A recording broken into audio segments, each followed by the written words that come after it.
திருநங்கைகளை கேலியா காட்டியிருக்கிற எல்லா படத்தையும் என்ன கேட்டீங்கன்னா நான் வெறுப்பேன். என்ன காதலுக்காக நீ திருநங்கையா மாறுனா நான் மாற மாட்டேன். பெண்ணாக செக்ஸ் வச்சுக்கிறவங்க, ஆணோடு ஆணாக செக்ஸ் வச்சிருக்கோம், திருநங்கைகளோட ஆண்கள். அனைத்து பத்திரிகை ஊடக நண்பர்களுக்கும் இனிய மாலை வணக்கம். என்னுடைய பெயர் ஜிவி பெருமாள். நான் தயாரிப்பாளராகவும் இயக்குனராகவும் இந்த படத்தை தயாரித்திருக்கிறேன். படத்தின் பெயர் சரீரம். சரீரம் என்பது குரான், பைபிள், பகவத்கீதையில சரீரத்தை பத்தி பார்த்தீங்கன்னா, எவன் ஒருவன் உடலை காப்பாற்றுகிறானோ, அவன் சரீரத்தை காப்பாற்றுகிறானோ அவன் ஆயுள் 200 இல்லை 400 வருடம் வாழலாம் என்பது நம்மளுடைய குரான்லயும் பைபிள்லயும் பகவத்கீதையிலையும் சொல்லி இருக்கு. ஆனா மனிதனாகிய நாம் இந்த சரீரத்துக்கு துரோகம் பண்றோம். ஆகையால இந்த சரீரத்தை துரோகம் பண்ணக்கூடாது என்பது என்னுடைய சரீரத்தின் மூலயமாக மக்களுக்கு ஒரு விழிப்புணர்வு கொடுத்திருக்கிறேன். இந்த 100 வருட சினிமா வாழ்க்கையில பாத்தீங்கன்னா எவ்வளோ மெசேஜ் இருக்கும். ஆனா நான் எடுத்திருக்கிற படம்னா, ஒரு தாய் தன் குழந்தையை பெற்றெடுத்து அந்த சரீரத்தை தகப்பனிடம் ஒப்படைக்கிறது. அந்த தகப்பன் அந்த குழந்தையை அந்த தாயுடன் பாதுகாத்து அந்த சரீரத்தை வளர்த்து படிக்க வைத்து ஆளாக்குகிறது. 16 வயது அடைந்த பிறகு அந்த சரீரமானது அந்த குழந்தை 16 வயதிலே மாற்றிக்கொள்கிறது. ஒன்று, தன் சரீரத்தை போதைக்காகவும் தன் காதலுக்காகவும் தன் சரீரத்தை மாற்றுகிறது. அதை மாற்றக்கூடாது என்பதுதான் என்னுடைய கருத்து, ஆழமான கருத்து. இதை நம்ம பத்திரிகை நண்பர்கள் அத்துணை பேருமே போய் மக்களிடம் சேர்க்க வேண்டும். என்னுடைய ஆழ்ந்த வணக்கத்தை தெரிவித்துக் கொள்கிறேன். நன்றி, வணக்கம். மீடியா நண்பர்கள் மற்றும் இங்கே வந்திருக்கும் பத்திரிகை நண்பர்கள் அனைவருக்கும் வணக்கம். என்னோட பேர் சந்தோஷ்னி. நான் இதில் சந்தோஷ்னின்ற ஒரு திருநங்கை ரோல் பண்ணியிருக்கேன். சரீரம் திரைப்படம் பார்த்தீங்கன்னா,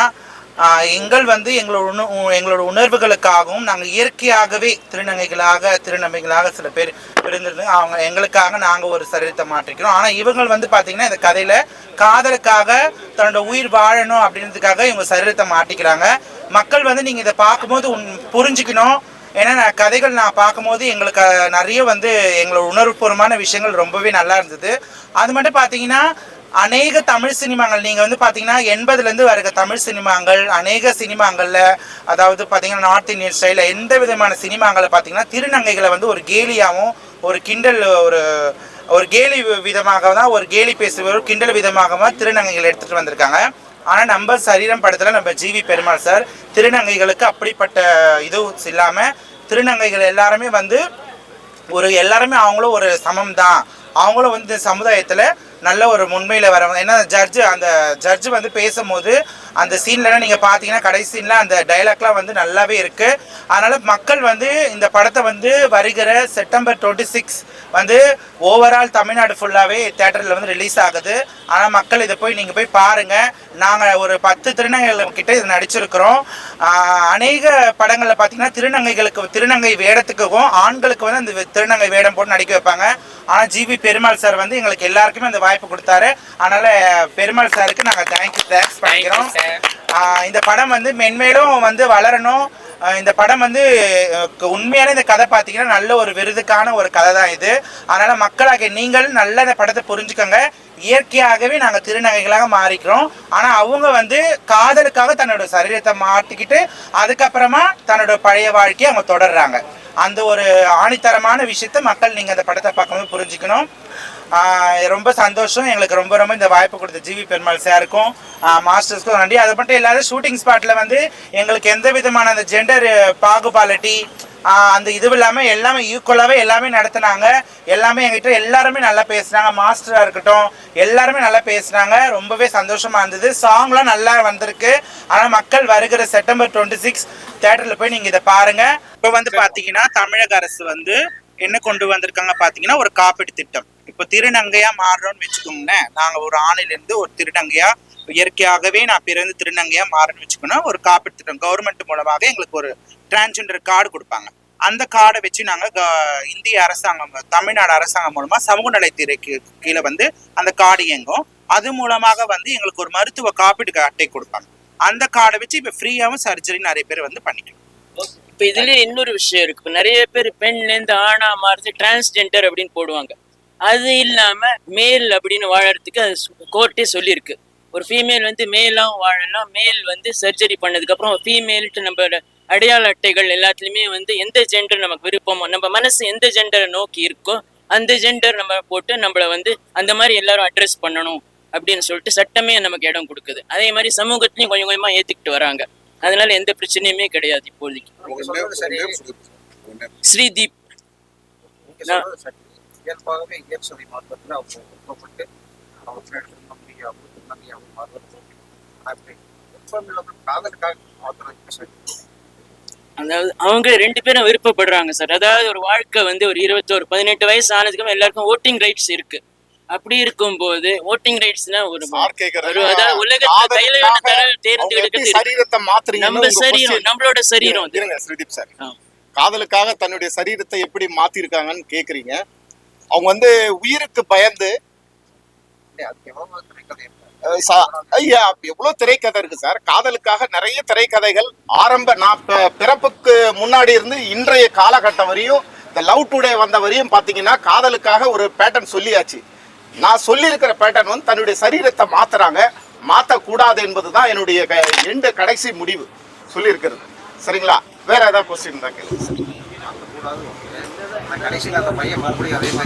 பையன் வந்து மாறுறான போது டாக்டர் சொல்றாங்க, நீ ஹார்மோனல் இன்ஜெக்ஷன் எடுத்திருக்க, நீ மாத்திட்டனா உனக்கு பிறக்கிற குழந்தை எப்படி பிறக்குன்னு தெரியாதுன்னு டாக்டர் முன்னாடியே பதிவு பண்றாங்க.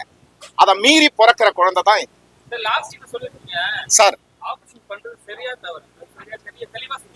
சார் ஆபரேஷன் வந்து இயற்கையா மாறினவங்க தான் சார். இவங்கெல்லாம் இயற்கையாவே மாறினவங்க தான் நம்ம திருநங்கைகள். புரியுதுங்களா? வாலண்டியரா இன்னைக்கு சமுதாயத்துல பாத்தீங்கன்னா ஒரு 2 மாசம் 3 மாசத்துக்கு முன்னாடி நான் பாக்குறேன், ஒரு ஆண் மகனை பாக்குறேன். இன்னைக்கு அந்த ஆண் மகனை பார்த்தா அவன் சுடிதார் போட்டு புடவை போட்டு சுத்துறான். அவன் இயற்கையா மாத்திடுறான். அப்படி மாறக்கூடாது என்பதுதான் என்னுடைய கதை அம்சம் சார். சார் சார் சார் இல்ல சார், இன்னைக்கு இருக்கிற யூத் வந்து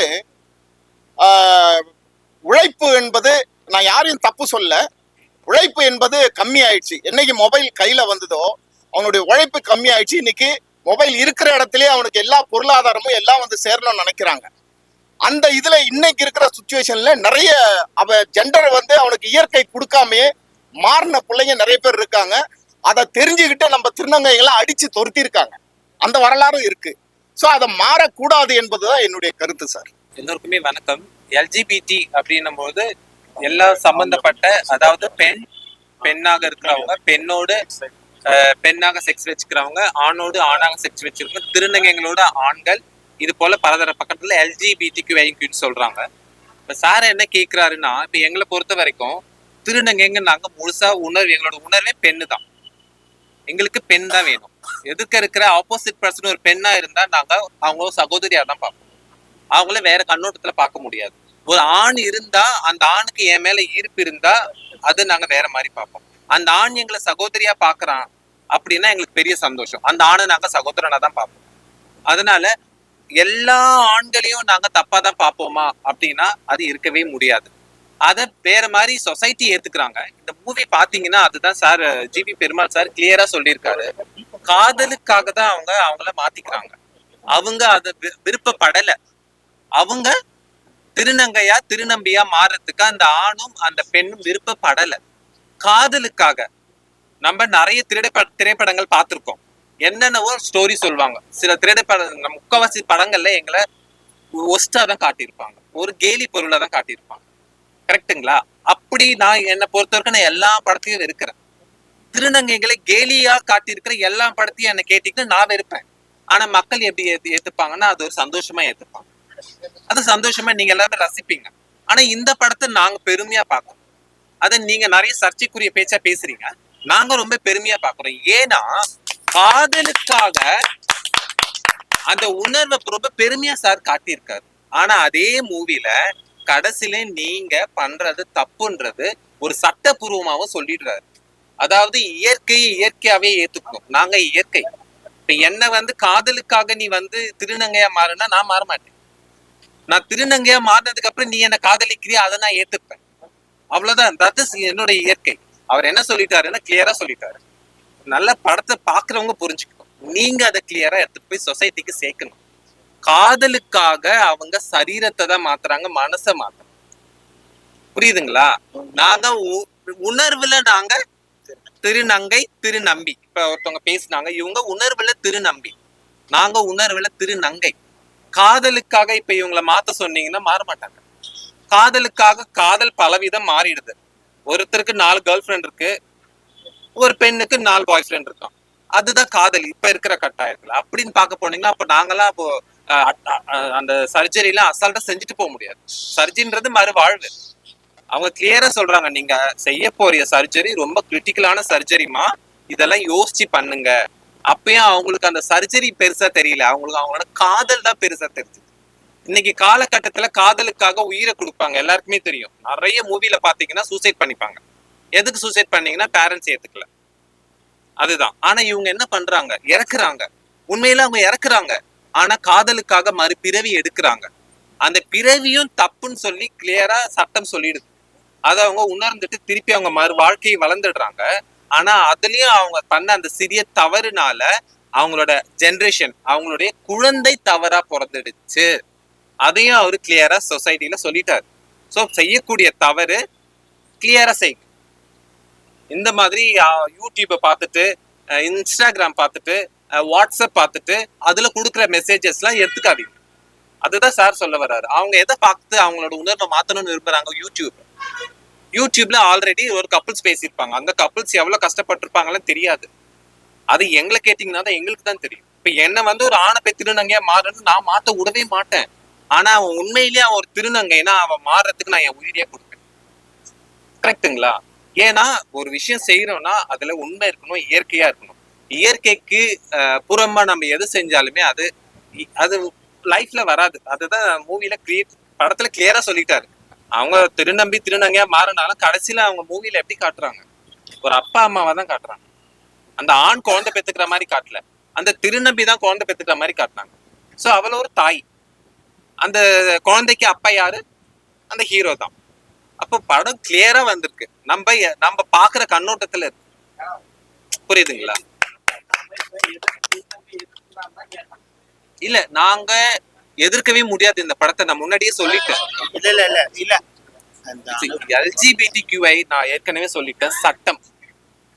சட்டம் தான் அதுக்கு பதில் சொல்லணும். ஒருத்தவங்க உணர்வு பூர்வமா அவங்க ஜெண்டர் இதுதான் சொல்லிட்டா சட்டம் அதுதான் சொல்லிடுச்சு. அது எது